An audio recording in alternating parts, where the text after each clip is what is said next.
been feeling off. Maybe you've been feeling kind of funny. Maybe you're feeling, I don't know, but you just like can't describe it.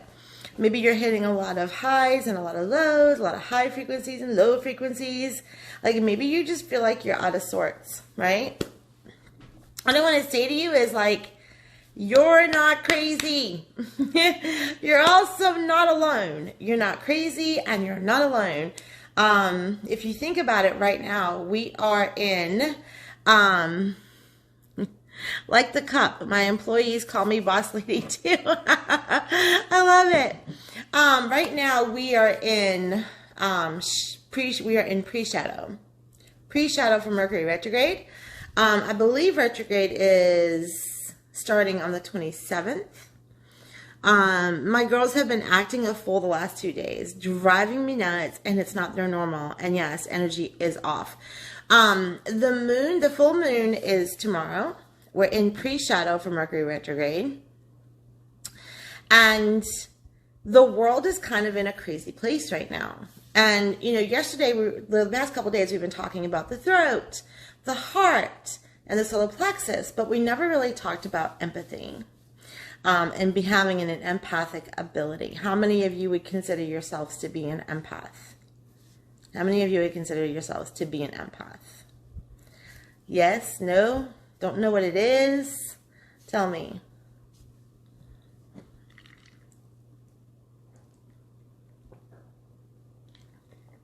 Definitely, Erica. Yep. Danielle, hello. Talia says me. Everyone is feeling it, right? So a lot of times when we start to get these waves of these crazy lows, what begins to happen is that we start to turn inward and we wonder if it's coming from somewhere deep within ourselves. But what we're not realizing is that the energy from the world is feeding us right now. Whether that's you're on a Facebook post, or you see it in your timeline, or you're watching the news, or you're hearing your neighbor talk about it, or you're just feeling the energies of people who are afraid, people who are angry, people who don't know what's going on, who feel lost in the world right now. If you think about the energetic body, right? The energetic body, you hear the word aura a lot. You hear the word aura. That's basically are part of our energetic body, right? That first layer of aura is our energetic body, and our energetic body can expand out for as long as, if you put your arms out like a windmill, it's about that long, if not just a little bit longer, right? My teacher used to tell me, hold your hands out like a windmill and then imagine your longest finger at the tip of your longest finger. That's how wide and vast your actual energy field is, which is why sometimes we can feel people coming up behind us, or we just feel a certain way around our energy when people get close to us, is because they're actually in your energy field. And as we begin moving throughout the day, your energy field and other people's energy fields, well, they're just meshing with each other, right? They're just connecting with each other. And what begins to happen is we begin to feel energetically drained. We begin to feel other people's fears. We may even feel other people's anguishes. And for those of you who've got an empathic ability, like where you can feel like pain, you may even be picking up other people's pain and not even realizing it, right? Empathic ability is a very real thing. And this is something that the outside world doesn't want to understand. They try to tell us that our empathy is caused by trauma. Now, in a way, it could really be, because you've opened yourself to a connection to other people who feel trauma or are feeling some kind of trauma. But that's not. Empathic ability has nothing to do with whether or not you are traumatized or healed or not. Okay, it is a form of a psychic ability. It comes off of the clair called clairsentience. They've given it its own clair ability, called is now clair empathy, but it actually is rooted from clairsentience. It is a feeling ability, and it is a real ability that I think we need to start taking more seriously, because a lot of people who we call light workers, and let me just tell you what a light worker is for just a moment, okay? A light worker isn't somebody who sits in 5D all day and plays with angels and plays with God and is, not paying attention to the life around her. A light worker is somebody who is courageously facing their shadows, courageously facing their healing, courageously facing their own dark and transmuting it into the light. They're the ones who help pave forward for other people who are sitting in the dark and don't know what to do with it, don't know how to transmute it, don't know how to change it, right? I would very much call myself a light worker because I've been through so many tremendous dark experiences and I've learned how to transmute them. I've walked through my own fire. I've done my own healing work. And so when we are helping, when we are connecting to our communities and we're connecting to the feelings of our communities and we're connecting to the people around us, we may actually be feeling them and not necessarily our own pain and our own trauma.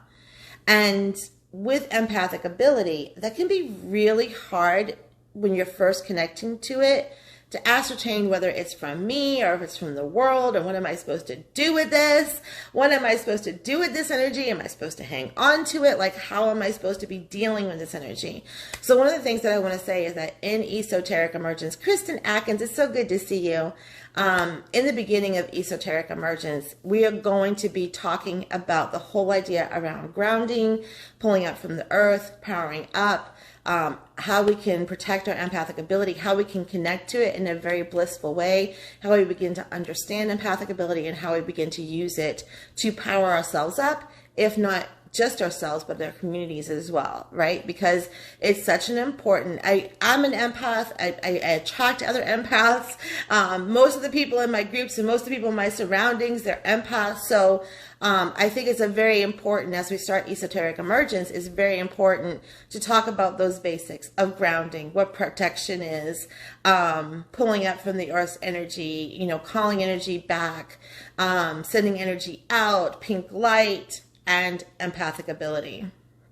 Because we're here to function in the 3D world, right? We're here to function in the 3D world, and transmuting some of these shadows and transmuting some of these additional feelings that need to be rooted out is going to be a very big part of you having more clarity and moving forward in your own purpose and being able to serve at a capacity that you can. So for now, I would ask you if you're feeling all the energy and it feels like it's overwhelming and it's too much, or it's just like it's crazy, it's high one day, low the next. If you're feeling shifts like that and craziness like that, like, it's really, really important to go get your feet out into the ground. It's really, really important to pull your feet out into the ground and let that energy go. Pull down that pink or white light energy, bring it down through you, and imagine it pushing down all the excess energy, sending the energy into the earth and asking the earth to bless and restore it.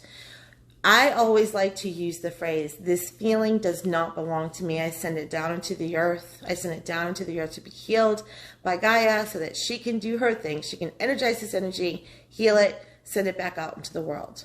Now, if I state that this does not belong to me, you don't realize how powerful your voices are. Your voices are so powerful. And when we start saying things like, this does not belong to me, if it does not belong to you, I guarantee you're going to start to feel better as you begin to pull it out. Hey, Jessie, as you begin to push that energy down, as that energy begins to ground out, you're going to start to feel better. If you start to feel better, but you're still left with a little bit of energy left over, that energy just may be yours and something that belongs to you, and you need to take responsibility for it. So then we begin to ask, what is this? What is this feeling I'm feeling? We tap into our bodies. We talk to our bodies. We talk to the emotions. We talk to the pains. We ask, what emotion am I holding on to right here? What is it really that I need to look at? We talk to the body. We talk to the emotions.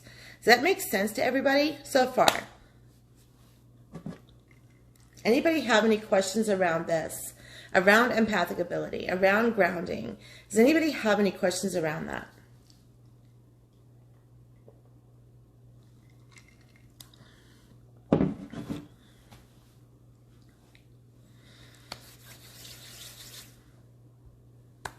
No questions. Okay. Anybody have questions around empathic ability, grounding your energy? Davida is here. Hello. Empathic ability, grounding out your ability. feeling energetics with other people. Does anybody have any questions around that at all? No questions or questions? If you will please put them down so I know that everyone is hearing me.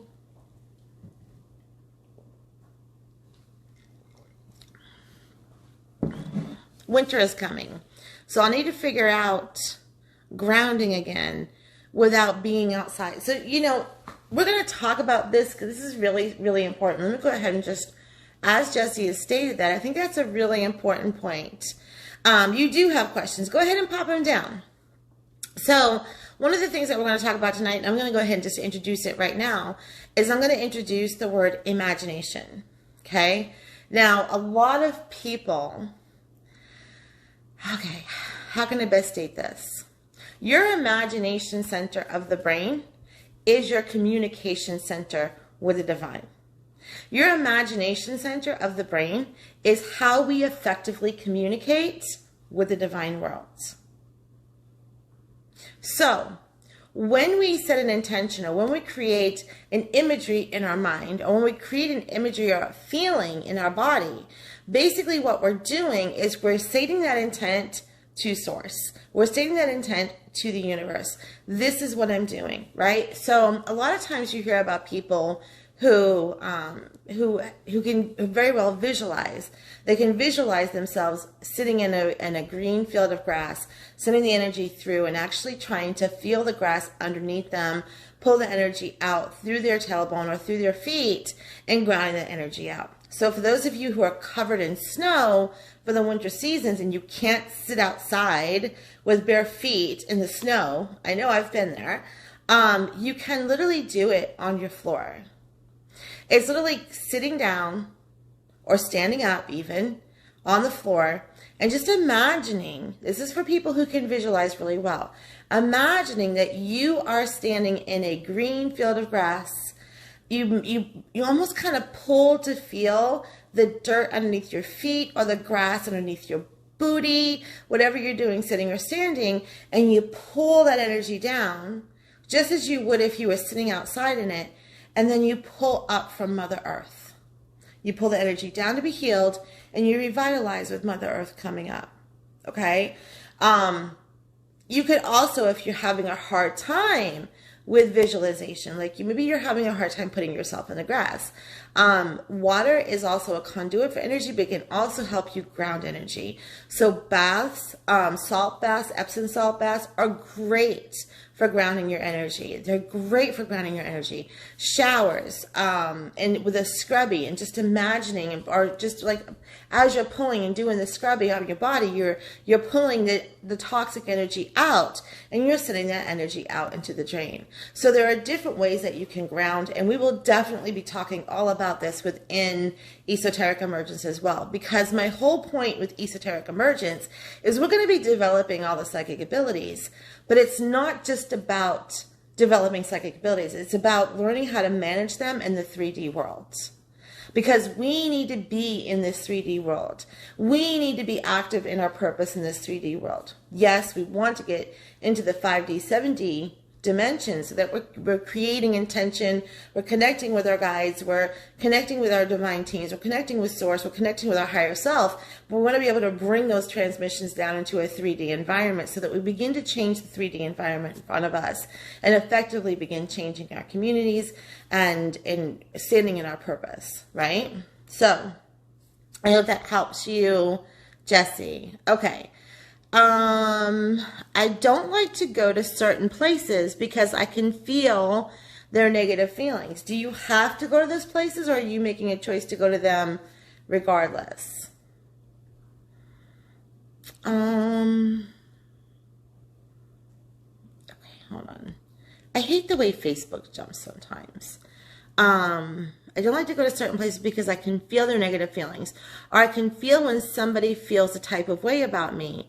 I don't want to feel that. So that also could be projection. So it could be that that person is truly feeling that way about you, right? So it could be that that person is truly feeling that way about you. Or it could be that you're projecting that that person feels that way about you. And so you're creating the energy between you. One of the things that I've learned that I think is really helpful is that it's none of my business what anybody else thinks about me. It has nothing to do with me. What anybody else thinks about me has absolutely, my glasses are crooked, has absolutely nothing to do with me. Whether they like me, whether they have a disdain for me, whether they hate me, whether they're projecting towards me, it has absolutely nothing to do with me. Right?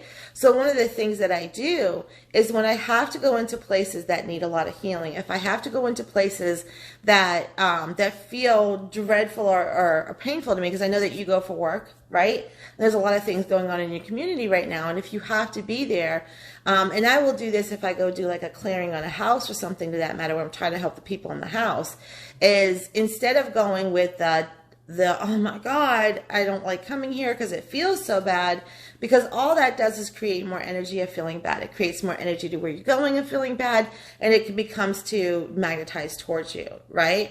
And so if there are people that are around that I know don't like me, or maybe they're shooting dirty looks or gossiping about me, basically what I do is I transmute that negativity with the law of polarity, and I use pink light. I use pink light. Now, it may sound mushy-gushy and all that good stuff to be like, okay, for the people who are showing disdain, for the places that I don't like, I bring down that pink light energy into those people and into those places and into where I need to go and into myself. That may sound mushy-gushy, but I'm going to tell you something. It's extremely powerful work. I've done it with energy of spirit. I've done it with dark energy of spirit. I've done it. It is a warrior light. As crazy as it sounds. Yes, it's pink, but it's a warrior light because it transmutes what's fearful and helps bring it into a balance. Okay? So I would definitely use that pink light. Again, something that we're going to be talking about within the program. And it's also in the bonus content, girl. So as soon as we get you in there, I'll introduce you to all of that. Okay? Davida says, I don't know if this relates, but energy vampires, how do you deal with them? Well, it depends. If they are people that you need to get rid of in your life, well, that's the first way I deal with them. That's the very first way I deal with them. The second way that I don't deal with them, I deal with me, right? I don't deal with them, I deal with me. And for people there are people who are energy vampires and will suck the living life out of you. If they need to go out of your life, that's the first thing that needs to be done. If it's something that you can't help, like they're in a job and they sit in the pew next to you, then I don't worry about them. I worry about me, right? So I make sure that my energy is revitalized. I send energy that doesn't belong to me back into the earth. I send negative energy that doesn't feel good back into the earth. I rejuvenate my energy by pulling earth up. I center, I bring pink light, and I illuminate myself in pink light. And if I begin to feel a shift in energy or it feels off, then I kind of put up like a little shield and I bring pink light back down through me. It's not about doing anything with them. It's about protecting yourself, right? It's about really being in your own energy and taking better care of your energy. Does it help? Does it help? Does it help?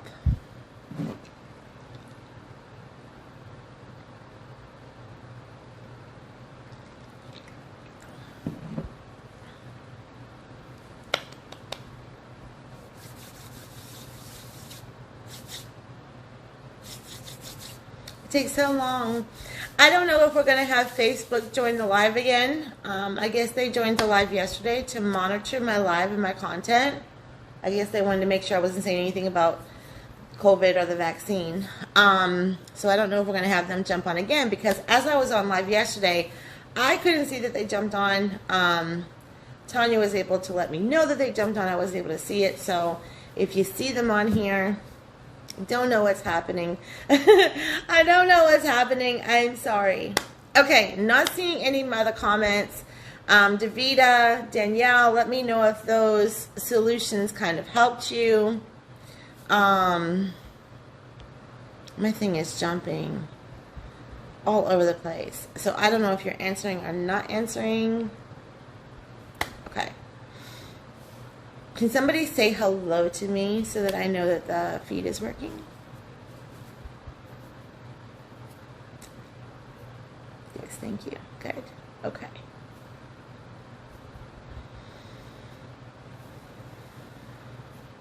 So Hi. Okay, good. Okay, so I'm hoping that all of you watched it was a 10-minute live the other day, a 10-minute recording the other day on objective clairvoyance.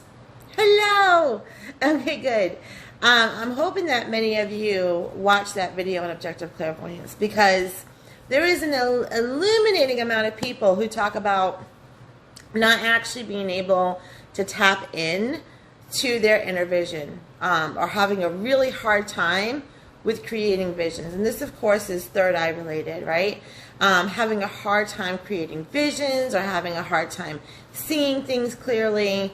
And a lot of times when we start thinking about clairvoyance, we actually think about seeing things in our mind, closing our eyes and seeing things in our mind.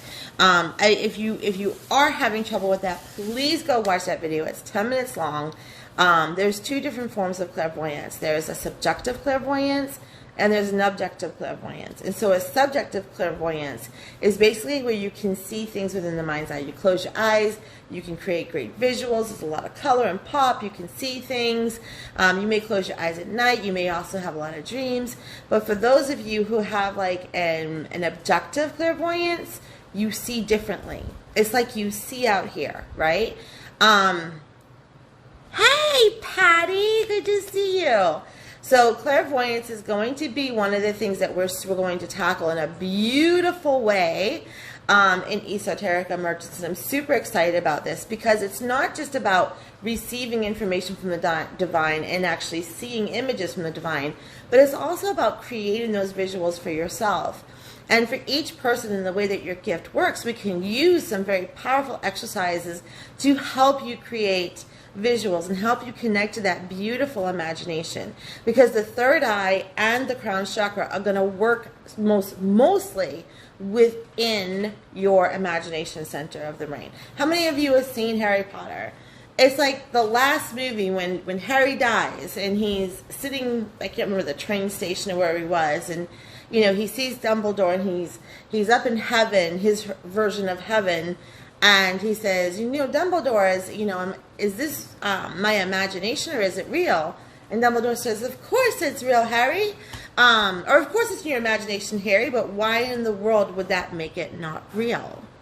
And that's where I want to get to. Because when you begin having the bigger desires, and you're seeing the desires in your mind's eye, and you're fantasizing about the bigger picture, or you're imagining things being wildly crazy and wildly abundant and wildly fun, the point is you would not be able to visualize that if it could not happen for you, right? So this imagination center of the brain is actually helping you connect to desire, connect to things that are quote-unquote fun, connect to things that are purposeful, and connect to things that are passionate, right? So when we do close our eyes and when we do create a stream of visions, or a stream of we move into a meditation where we're creating kind of our own little journey, and we're traveling into, magnificent places, you're there. You're there. We talk about reality being with our eyes open and walking around. Here's the deal, people, and I've been teaching this in dream class for years. When you go to sleep at night and you're a dream, you're in a dream reality. You're not in the 3D reality. You're in a dream reality. When you close your eyes and you're in an imagination, in a visual, you could be in 5 or 7D or some other parallel reality. You're in that reality. That is a reality that you are present in. We got to stop thinking about just our bodies for a moment and think about our energy. So when you close your eyes and you're going on a guided journey, you're in the reality of that guided journey. You're seeing the magical unicorns, you're seeing whatever it is, you are within that reality. That reality in that moment is real for you. It is something that is happening for you in that moment. Just like in your dreams, it is happening for you in that moment. It doesn't make it less real because you were in one reality in one moment and back in this reality the next.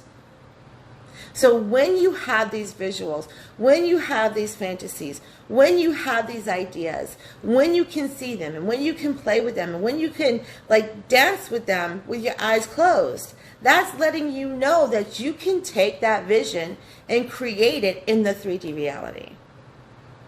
It's not so far away for you.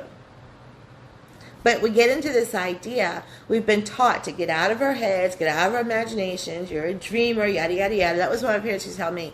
You're a dreamer. Whatever, right? You're delusional, girl. What the hell is wrong with you? You're delusional. And I can remember, let people think you're delusional. Let people think you're crazy, because I know when my parents told me I was delusional about making $10,000 a month, and told me I was out of my mind, that was the first month I ever made $10,000, right? And it was like, yeah, you think I'm crazy? Watch this. So let people think you're crazy. It's none of your business what they think about you. Let your people think that you're out of your mind and that you're delusional. Who cares? Who cares? You're a multidimensional being living many different realities and many different times. There's a lot for you to see. And for those of you who have a really hard time visualizing, who have a really hard time closing your eyes and seeing the things, your heart is probably speaking to you about what it is that you desire. Use artwork, draw pictures, sing songs, use vision boards. This is why vision boards are really powerful for those of you who have objective clairvoyance, because it creates a visual in the now moment, right? But what we're going to be learning about in esoteric emergence is about creating memories from another timeline and putting those memories out here so that you can feel into the memories and feel into the connections of what it is that you're creating.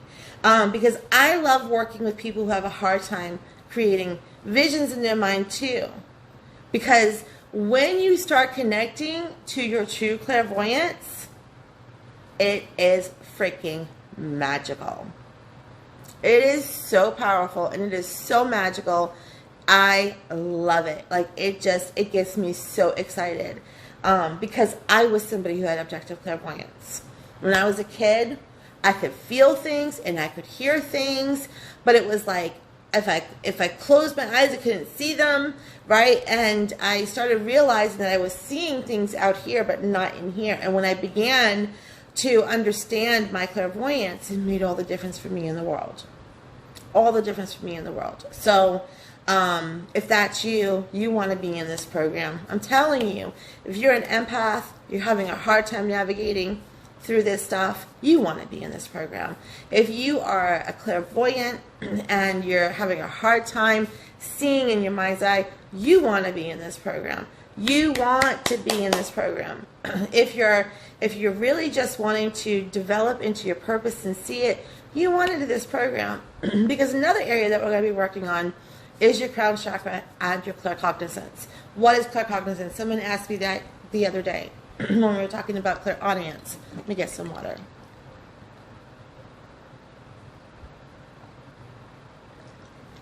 Thank you, Tanya.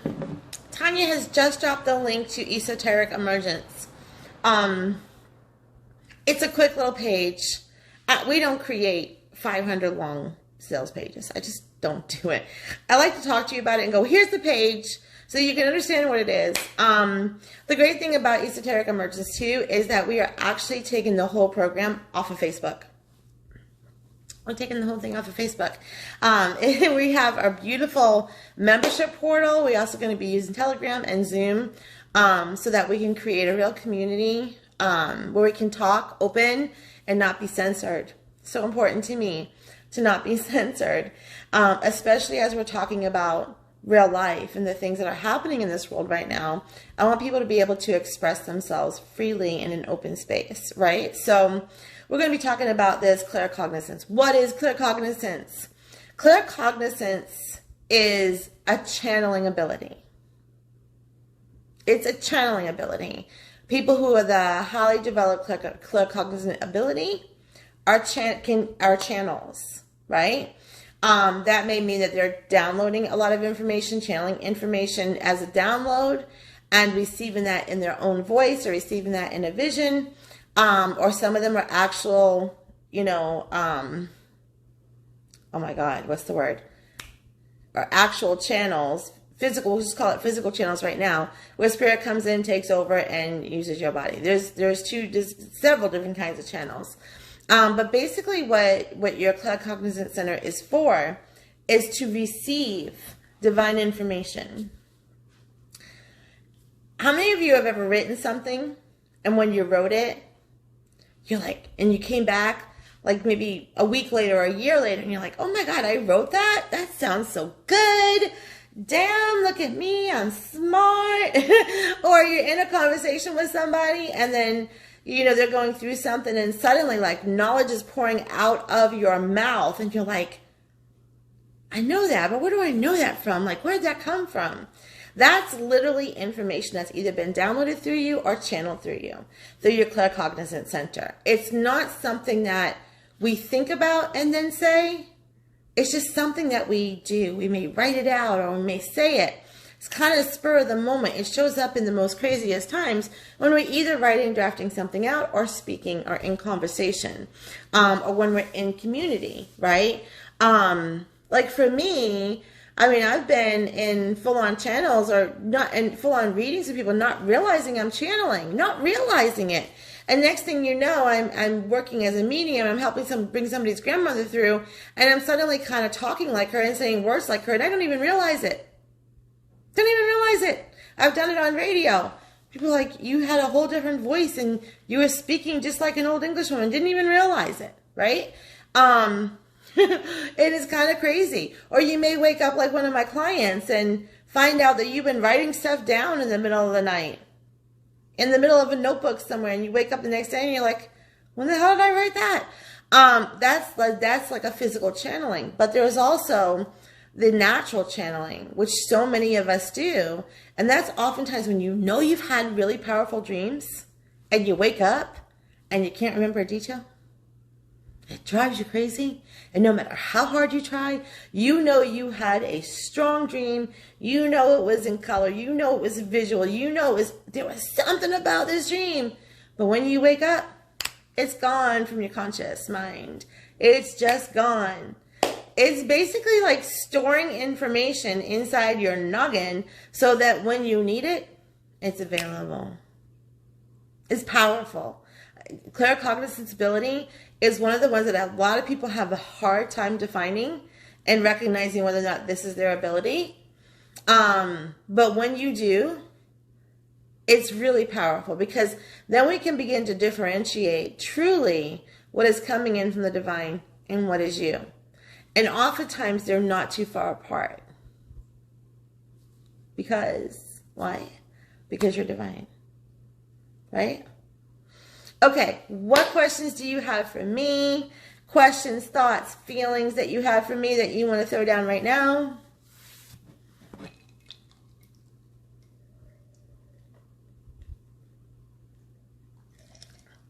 I've been eating a lot of water on these live streams.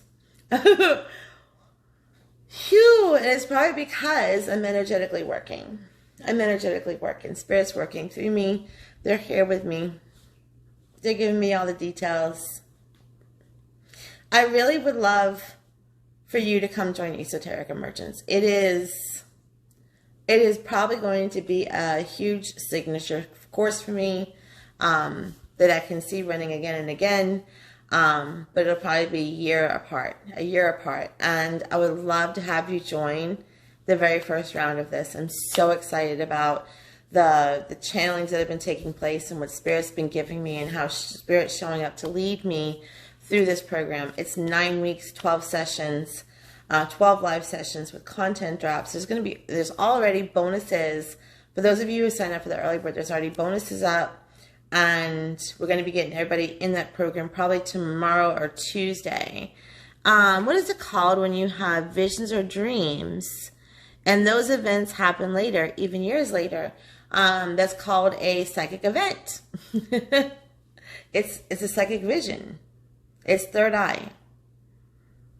It's a third eye vision. It's your psychic ability.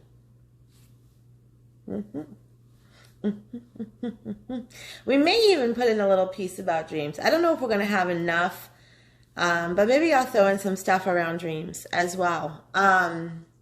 Because dreams are such an important part of the process. So I may throw in some bonus content around dreams. I find the more I keep moving towards my goals, the more everyday obstacles come up. Is that me just projecting? So this is such a normal thing for everyone, right? Because when we begin, we're like, F this, I'm moving forward. I don't care, I'm moving forward. And we begin to move forward, right? And our shadows come up. We're like, shadows, I'm going to keep moving forward, right? I'm going to keep going, which is what I totally recommend. But then you get those obstacles in those way. The reason why you get obstacles in your way is because you're not healing the shadows. So the shadows are like part of your subconscious mind programming that are coming up, and they're creating obstacles for you. We've got to heal the shadows. We got to look at where the shadows are. We got to talk to the shadows. We got to transmute the shadows. We got to move them out of our way so that we're not creating. It's almost like if you believe that every time that you move forward, that you're going to have to really work hard to get there, then that thing is going to be created for you. There's going to be reasons for you to work hard, right? If you are trying to move forward, but you're like, there's a part of you that just doesn't feel worthy enough, your subconscious mind is going to create events for you that are going to make you feel like you're not worthy enough. Does that make sense? So it's like, there's this, as you have a conscious awareness of where you want to go, because there's a difference between consciousness and conscious, right? Your consciousness is your divine. It's your higher self. Your conscious is your aware mind. Then you have your unconscious. And when you're unconscious, you're asleep, right? So your subconscious is coming off of the unconscious mind. It's asleep, but it's very aware of what holding patterns you have. And so it will throw them out. Does it make sense? Yes. Yes. So we got to be, again, working through the shadows that come up. Don't bypass them. Don't be like, F this shadow, I'm going to move it out the way, I'm going to keep going. I mean, that's a great attitude to have, but you want to be able to look at you want to be able to look where the source of that is coming so that you can end that cycle, so that you can speak to that shadow in a different perspective and help it to understand truth in a different way, right? And then kick the ass out of the obstacles will also help you teach the subconscious. You ain't gonna mess with me. I'm gonna keep going. Yes. It's very normal to read out. Okay. I'm so sorry I have ice in my mouth.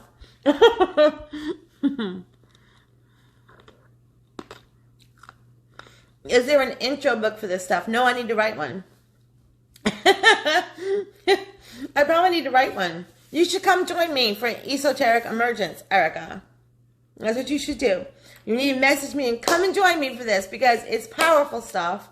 And I'll be able to walk you through it in a way that's not overwhelming. It's a lot. It's a lot to learn. It's a lot to take in. And here's the thing. You take what you can hear in the now, right? You take what you can hear in the now and you apply it. You don't worry about taking it all in all at once. You take what you can now, leave the rest for later. Take what you can now and leave the rest for later. It's a lifelong learning process.